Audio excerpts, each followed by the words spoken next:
बहनों और भाइयों, मैं आप सबका इस प्रोग्राम में स्वागत करता हूं। खुदा का शुक्र है कि आज फिर मैं खुदा के वचन के साथ आप लोगों के सामने मैं मौजूद हूं। और जैसे कि आप जानते हैं कि मैं मॉरिस सैमुअल हर बुधवार को और शनिवार को अमेरिकन सेंट्रल टाइम के मुताबिक सुबह 9 बजे और इंडियन स्टैंडर्ड टाइम के मुताबिक शाम को लगभग 7:30 बजे मैं आपको इस मंच में मिलता हूं। तो आज फिर बुधवार है, तो खुदा के वचन के साथ मैं आपके सामने मौजूद हूँ। खुदा का शुक्र है आप सब लोगों के लिए। मुझे पूरी उम्मीद है कि आप सब खुदा की दया से और उसके रहम से सब ठीक ठाक है और खुदा में तरक्की कर रहे हैं, खुदा में बढ़ रहे हैं। खुदा आपको बड़ी आशीष दे, बड़ी बरकत दे, क्योंकि खुदा हमसे यही चाहता है कि हम उसके साथ साथ बढ़ें, उसके वचनों पे चलें और दूसरों के लिए बायस बरकत हम बन सकें। तो जैसे मैंने आपको बताया कि हर बुधवार को और शनिवार को मैं आपको इस मंच में मिलता हूं, जिसका नाम है वचन वाचा विश्वास। अगर कोई सवाल है आपका या मुझसे आप कॉन्टैक्ट करना चाहते हैं तो मेहरबानी से नंबर लिख लीजिए। नंबर है 214-763-6061। तो आप कुछ सुझाव देना चाहते हैं, हम आपके सुझावों की कदर करते हैं और उम्मीद रखते हैं कि आप बिल्कुल सही सजेशन देंगे। और बाकी हम इसी लिए यहाँ पे है कि आपको पूरी तरीके से हम लोग खुदा के वचन की जो खराई है, सच्चाई है, हम आपके सामने लेके आए। और मेरी यही कोशिश होती है कि सिर्फ मेरी तरफ से ऐसा कुछ ना हो जो कि कलाम में नहीं लिखा गया, या मेरी अपनी बड़ाई के लिए, अपनी प्रशंसा के लिए ऐसा कुछ भी नहीं है। सिर्फ खुदावंद यीशु मसीह के नाम को ऊंचा उठाने के लिए, उसके राज्य को बढ़ाने के लिए मैं ये अपना थोड़ा सा योगदान डालने की कोशिश कर रहा हूं मैं। और जैसे कि आप जानते हैं कि आप और मैं इसीलिए बुलाए गए हैं कि हम उसके नाम की जिंदा गवाही दें और हम खुद बन सके। हमारी जिंदगियों से उसका चाल चलन जाहिर होना चाहिए कि यीशु मसीह जब इस दुनिया में थे तो वो कैसे थे। तो समय ना बर्बाद करते हुए आइए हम खुदा से दुआ मांगे और आशीष मांगे कि उसके वचन की हमें खुदा बाप समझ दे। आइए हम दुआ करें। हमारे मेहरबान और सच्चे खुदा बाप, तेरा शुक्र है तमाम आशीषों के लिए, बरकतों के लिए खुदावंद, खासतौर से आज के इस दिन के लिए जो तूने मुझे दिया कि मैं तेरे वचन के जरिए से तेरे लोगों के साथ बातचीत कर सकूं खुदावंद, और वही बताऊं, वही सिखाऊं जो वचन तेरे कलाम में लिखा गया है और तू चाहता है, और जो तूने मुझे दिया है कि इस वचन को मैं तेरे लोगों में शेयर करूं। जितने भी सुने या देखे खुदावंद, तू सबको बड़ी आशीष देना, बरकत देना, ताकि तेरे वचन को सुने, समझे और सीखे और दूसरों के लिए बायसे बरकत बन सके। अपने आप को बचाएं, दूसरों को बचाएं, अपने खानदानों को बचाएं। मैं जबकि तेरे वचन को सुनाने जा रहा हूं खुदावंद, बोलने वाला मैं नहीं बल्कि तेरा आत्मा मुझ में होके बातचीत करे। छोटी सी दुआ को सुना कबूल कर, तेरे प्यारे बेटे यीशु के नाम से मांगता हूं, आमीन। बहनों और भाइयों, एक बार फिर मैं आप सबका इस प्रोग्राम में स्वागत करता हूं। जब हम खुदा से दुआ करते हैं, हम खुदा के सामने गिड़गिड़ाते हैं, बड़े दुखों को उसके सामने लेके आते हैं, तो आप जानते हैं, मैं भी जानता हूं कि खुदा यहाँ पे किसी को छोटा या बड़ा नहीं जांचता, ना देखता है वो, ना वो किसी की जात पात को देखता है जब हम उससे दुआ करते हैं, और ना ही किसी धर्म को विशेष तौर से कि उसी को सुनना है, बाकियों को नहीं सुना, ऐसे भी कोई बात नहीं है। कोई ज़्यादा पढ़ा लिखा या थोड़ा पढ़ा लिखा हो, उससे उसे कोई फर्क नहीं पड़ता, क्योंकि जब हम खुदा के सामने आते हैं तो अपने आप को बिल्कुल संतुष्ट करके कि हम जिसके सामने हैं, आज हम खाली हाथ जाने वाले नहीं हैं। खुदा को चाहिए क्या है? जब इंसान खुदा के पास कौन आता है और कब आता है? अब जानते तो हम लोग हैं कि यीशु मसीह मेरे और आपके लिए पैदा हुआ, हमारे लिए दुख उठाए, उसके वादे के अनुसार जो मांगो वो तुम्हें मिलेगा, ढूंढो तो पाओगे, दरवाजा खटखटाओ तो तुम्हारे लिए खोला जाएगा। ये सब बातें हम जानते हैं, लेकिन इसके बावजूद भी क्या है कि कभी कभी हम उससे प्रार्थना नहीं करते या उससे हम बातचीत नहीं करते। उससे बातचीत हम करते हैं उसके वचन, उसके कलाम के साथ। जब हम उसके वचन को पढ़ते हैं या सुनते हैं तो हम क्या है, खुदा से बातचीत करते हैं। तो जब इंसान थक जाता है, टूट जाता है, हार जाता है, तो फिर क्या है, फिर उसे खुदा की याद आती है। जब उसकी याद आती है तो जब हम अपने टूटे हुए मनों को, टूटे हुए दिल को उसके सामने लेके जाते हैं, तो बहनों और भाइयों, खुदा टूटे हुए मन वालों को तुच्छ नहीं जानता। अगर आप दुखी होके आए हैं, आप चारों तरफ से हार गए हैं, टूट चुके हैं, आपके साथ कोई साथ देने वाला नहीं है, तो घबराने की जरूरत नहीं है।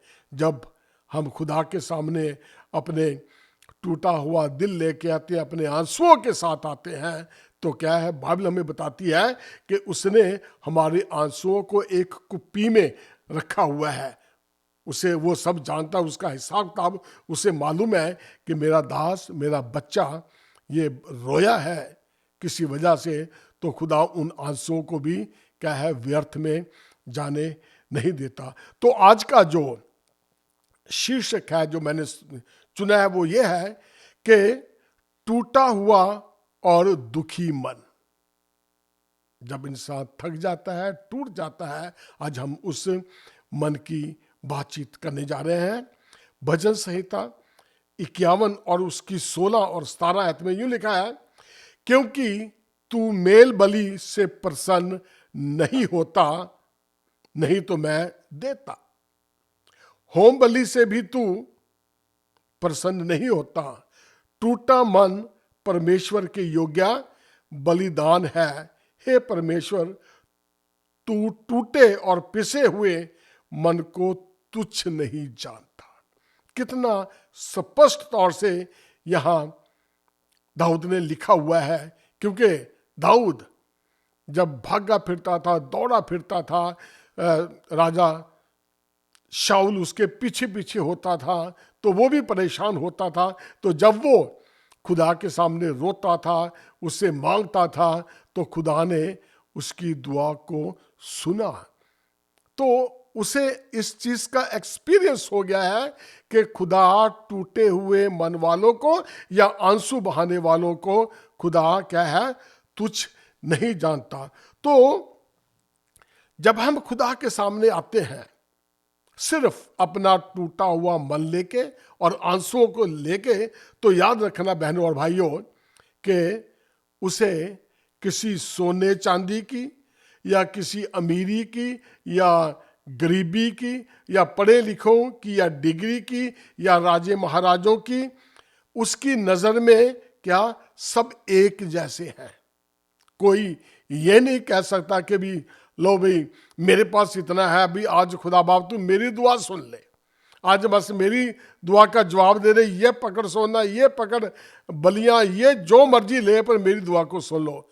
बहनों और भाइयों, ये सब उसके सामने व्यर्थ है, क्योंकि बाइबल हमें बताती है कि जो कुछ भी इस जमीन पे है, धरती पे है, वो सब क्या है, उसने बनाया, वो मालिक है।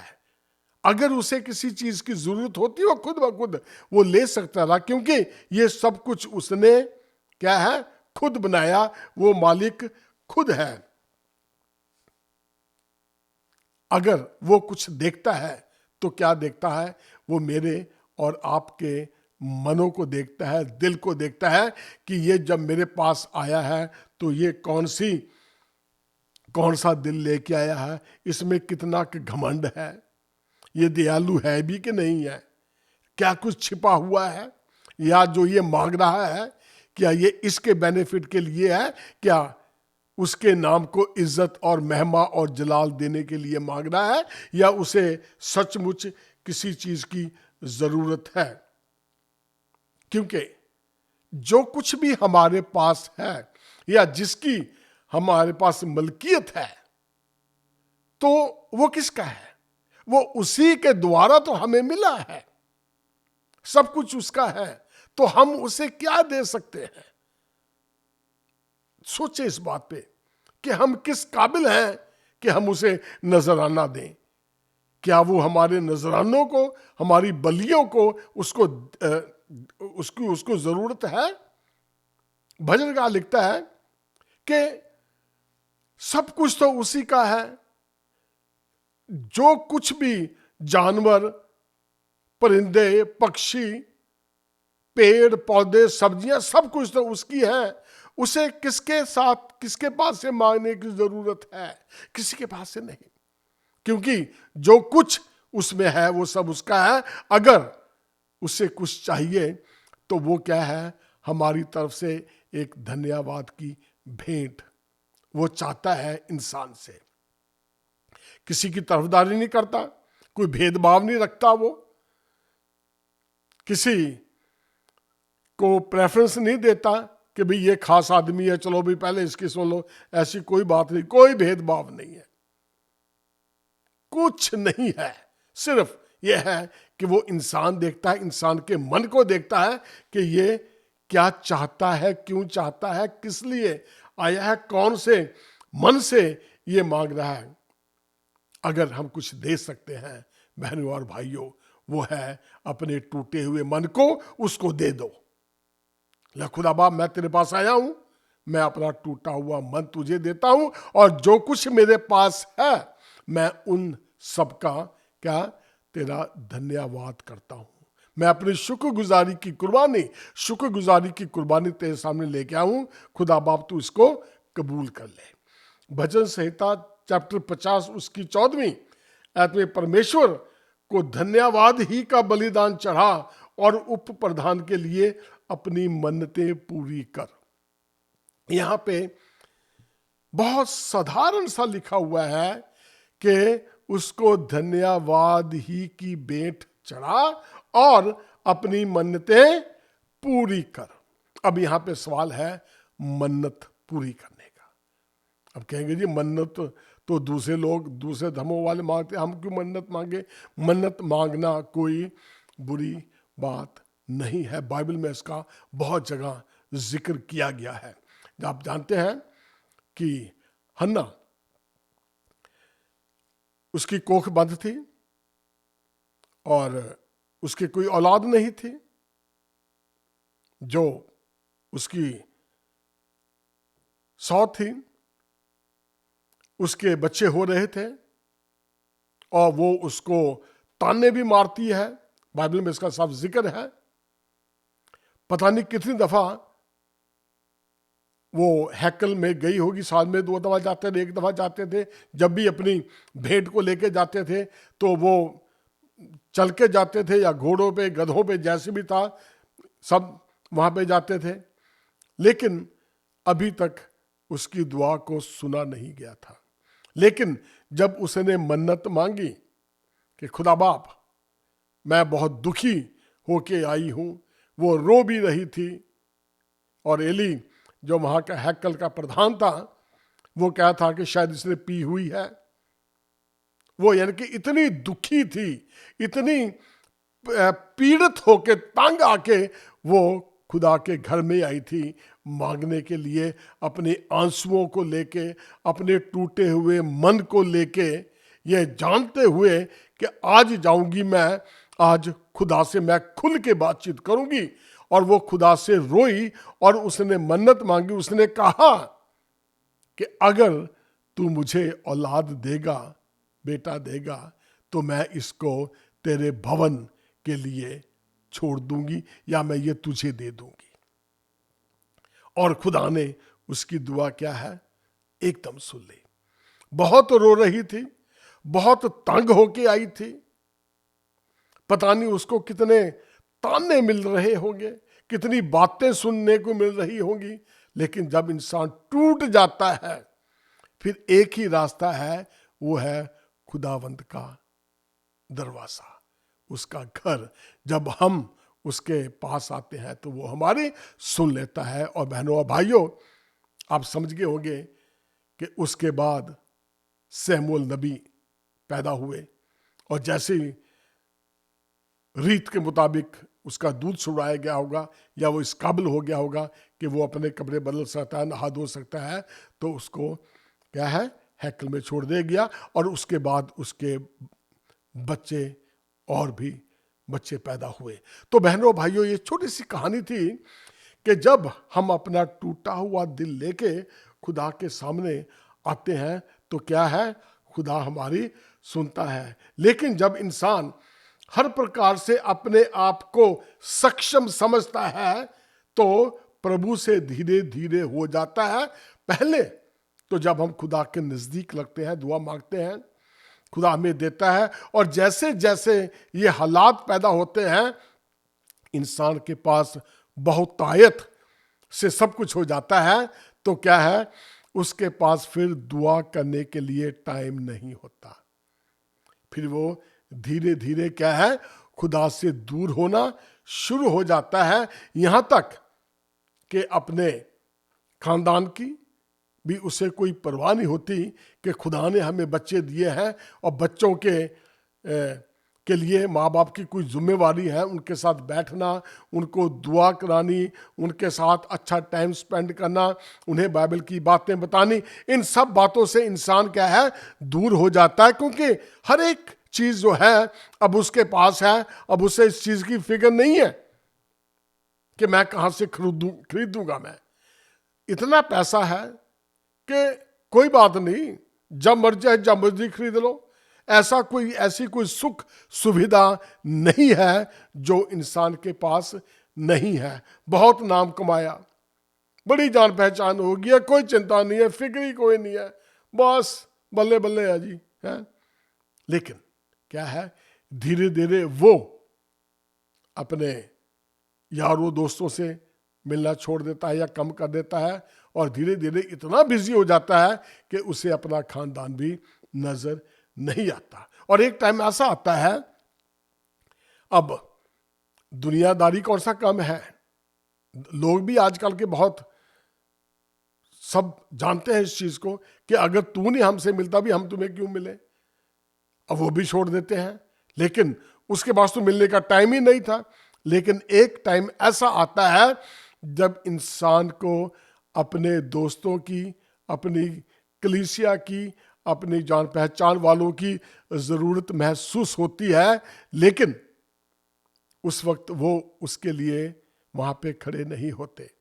फिर वो टूट जाता है, फिर खुदा की याद आती है, घाटा पड़ गया है, नुकसान हो गया है, बीमारी है, परेशानियां हैं, मुसीबतें हैं, सब कुछ आ गया है।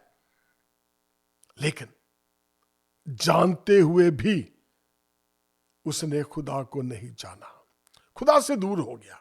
कब तक, कब तक? एक समय ऐसा था बहनों भाइयों कि जब इंसान बिल्कुल यहां तक आ जाता है जब उसे कुछ सूझता नहीं है, क्या करे अब?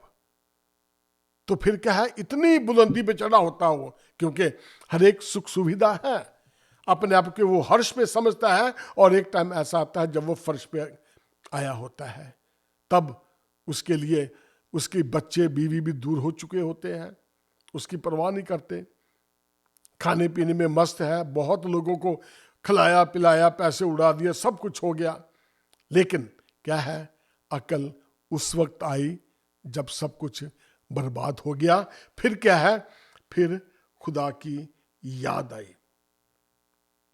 पता होते हुए भी वही गलती कर दी, लेकिन वह जानता था कि खुदा मेरी दुआ को सुन लेगा। यह भरोसा था। और अब क्या है, गिड़गिड़ाने लगा खुदा के सामने, अपना टूटा हुआ मन लेके कि खुदाया मेरे से गलती हुई है और मुझे अब संभाल, मुझे बहाल कर।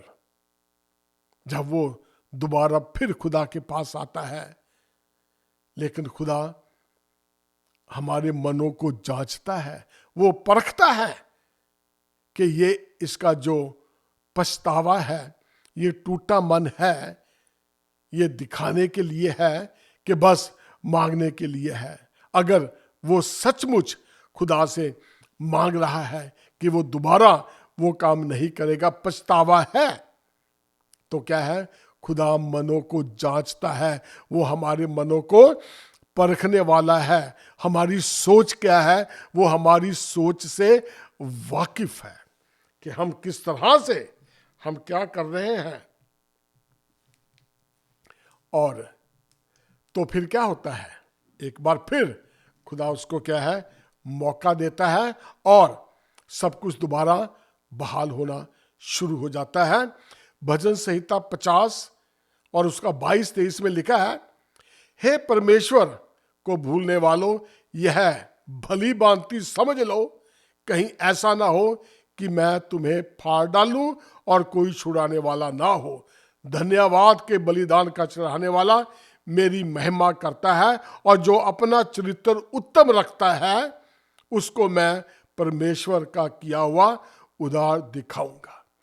अब बात समझ लगी है, क्योंकि जो मसीह को जानते हुए भी पीछे हट जाते हैं, पता उन्हें होता है, लेकिन जब वो इस चीज का एहसास करते हैं कि आई मेड मिस्टेक, मैंने बहुत बड़ी गलती कर ली है, और वो जब दोबारा आते हैं तो क्या है, बाइबल हमें साफ बताती है कि अगर वो नहीं छुड़ा सकता तो फिर और कोई छुड़ाने वाला नहीं है, ये भी बता दूं। और वो उस वक्त छुड़ाता है जब आप माफी मांगने के लिए अपने टूटे मन को लेके आए और ये प्रॉमिस करें कि खुदा बाप मैं अब आ गया हूं। तो फिर क्या है, वो लोग उसकी महिमा को देखने पाते हैं। खुदा फिर ज्यों का त्यों कर देता है आपने। और इस चीज को जानना क्या है, बहुत जरूरी है। सच को जानना, बाइबल हमें बताती है कि तुम सत्य को जानेंगे और सत्य तुम्हें आजाद करेगा। अगर जानते हुए भी हम अनजान हैं तो फिर क्या है, फिर फंसे रहो, आप कभी भी क्या है, कामयाब होने वालों में से नहीं होंगे। घर टूटा हुआ लो, सब कुछ बिखरा हुआ है, कुछ नहीं कर सकते आप लोग। आपने निकोदिमस की कहानी सुनी है, यूहन्ना 3 और उसके चैप्टर 3 1 से 21 आयत में अगर आप पढ़ेंगे तो आपने पढ़ा है, जान जाएंगे आप कहानी को, कि निकोदिमस जो यहूदियों का सरदार था, उसने सच को जान लिया था। उसने सच को जान लिया था, पहचान लिया था। इसीलिए वो रात को क्या है, यीशु को मिलने के लिए गया और कहा कि तू परमेश्वर की ओर से गुरु होकर आया है। यीशु ने उसे कहा, मैं तुमसे सच कहता हूं, यदि कोई नए सिरे से ना जन्मे तो परमेश्वर का राज्य देख नहीं सकता। यह नया सिरा क्या है? अपनी गलतियों को मानना, नए सिरे से पैदा होना, बैप्टिज्म लेना भी है। लेकिन यह नहीं है, जब हम बैप्टिज्म लेते हैं पानी के अंदर, हम जब डुबकी लगाते हैं तो क्या है, हम अपनी पुरानी आदतों को, पुराने मनुष्य तत्व को क्या करते हैं, हम उसको मार देते हैं, खत्म करते हैं, और फिर नया इंसान बन के पानी के नीचे से ऊपर आता है। वो है नई जिंदगी। हम अपने गुनाहों को मानते हैं, दुआ करते हैं, खुदा बाप मैं गुनहगार हूँ, मुझे माफ़ कर, मैंने ये गलती की है, और क्या है, खुदा माफ़ करने वाला है, वो हमारी दुआओं को सुनता है, हमें मौके पे मौका देता रहता है।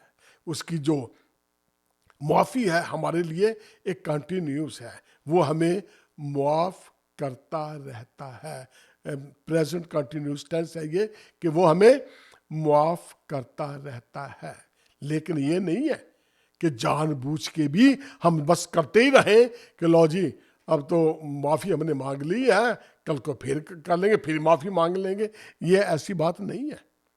लेकिन कई दफ़ा इंसान होते हुए हमसे अनजाने में कुछ ना कुछ हो जाता है, तो उसकी माफ़ी मांग लो, खुदा माफ़ करने वाला है। लेकिन ये नहीं है कि अभी हम गुनाह करने का लाइसेंस मिल गया है, खुदा जी हमें माफ़ तो कर ही देना है, चलो कोई बात नहीं कर लो। लेकिन नो बहनों भाइयों, ऐसी गलती कभी ना करें।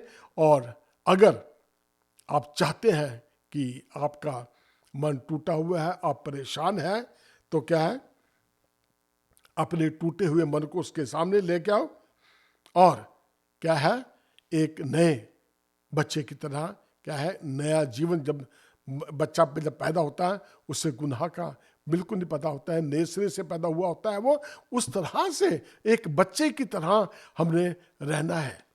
तब जाके कहीं खुदा हमारे साथ, हमारी हर दुखों सुखों में वो हमारे साथ है, हमें खुदा मौका देता रहता है। और इस तरह से खुदा को जो हमारे टूटे हुए दिल की जो कुर्बानी है, क्या है, शुक्रगुजारी है हमारी, जब हम टूट जाते हैं, वो भी एक किस्म की कुर्बानी है कि अपना टूटा मन लेके आया है। खुदा हमारे टूटे हुए मन को, हमारे आंसुओं को कभी तुच्छ नहीं जानता, और शुक्रगुजारी की कुर्बानी को क्या है, हमेशा खुदा क्या है, उनसे खुश होता है और उन्हें आशीषें देता रहता है। अगर आप में से कोई है, तो मैं दुआ करने जा रहा हूँ कि खुदा आपको अच्छी तरह से ये अक्ल दे, ये उसके पास आने के लिए तौफीक दे, ताकि आप जान जाएं कि मुआफ़ी खुदा से ही मिलेगी और वो ही मुआफ़ करने वाला है, तो ताकि जो कुछ भी हुआ है वो आपको माफ़ करे। तो आइए हम दुआ करें।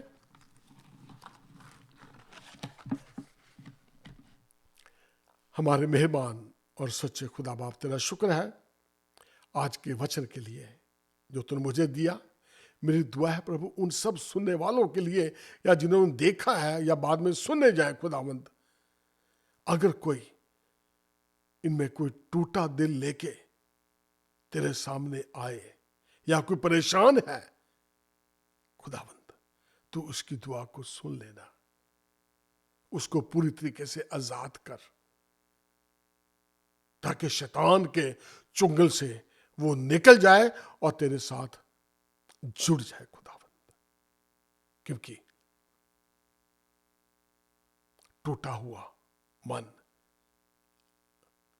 आंसुओं को तू बेकार नहीं जाने देता, तू उन्हें तुच्छ नहीं जानता खुदावंद। तेरा शुक्र है खुदावंद इन सब लोगों के लिए जिन्होंने ये वचन सुना। सबको बड़ी आशीष देना, यीशु मसीह के नाम से मांगता हूं, सुनो, कबूल कर ले, आमीन।